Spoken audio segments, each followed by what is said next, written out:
if I'm correct, the neighbourhood first policy was formulated sometime in 2008.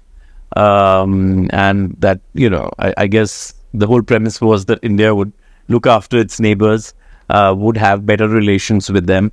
But we see that that's not going as planned. Do we need an overhaul? You look at Bangladesh, look at Maldives, even Nepal to an extent, Myanmar we have problems with. So how do you see that?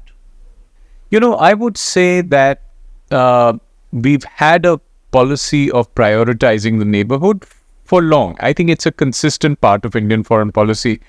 Even in the 90s, we had the Gujral Doctrine and so on. SAARC was pretty active for some time. Yes, and the SAARC was an innovation of the 80s. The idea was that if India grows, it shares the prosperity with its neighborhood, and then that growth becomes more sustainable. But you need to remember that, we live in a tough neighborhood to begin with. Right. So we have Pakistan, a country run by an army, China, a country run by a political, let's say a party, the Communist Party, both aggressive and hostile to India.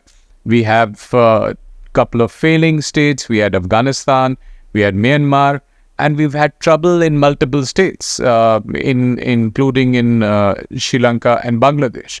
So I think we need to understand that each of these neighbors has a destiny and agency, sort of internal process of its own, for which we shouldn't be blaming ourselves.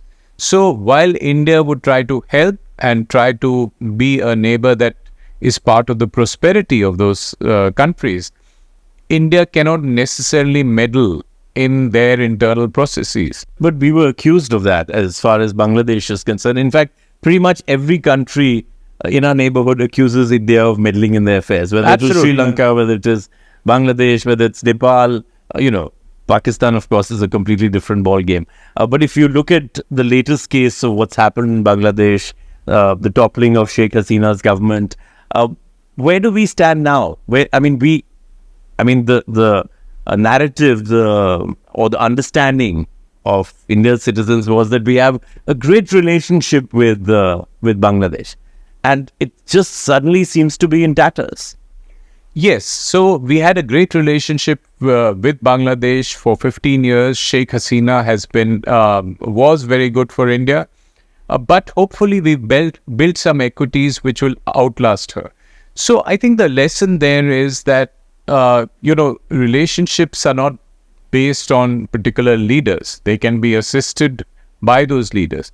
The other point I think we should take away from that is that there are internal processes within those countries which we cannot always control. And the price you pay for being a large power surrounded by smaller powers is that you will be accused always of being big brother, or always of being the big bully, or there'll be elements within those countries which will always accuse you. And therefore, it's a matter of managing borders. So I think the larger compact that India has with its neighbors is, you take care of my security and I'll take care of your prosperity. So this is exactly what happened with Sri Lanka. India gave $4 billion of lines of credit, helped Sri Lanka when they had regime change because of economic problems. Similarly, in Bangladesh, India has given $8 billion of lines of credit, $18 billion of trade. So these are equities that exist. Now, you may have a political party and you may have forces there which have an anti-India mood. But by and large, I think the attempt should be to build on the positives and the equities you have. Hey everyone, thanks so much for watching this clip. As you know, we are taking a deep dive into some complex issues and decoding them for you. So don't forget to check out more content on our channel. And also, we'd love to hear back from you with your comments and your suggestions. So let's explore together.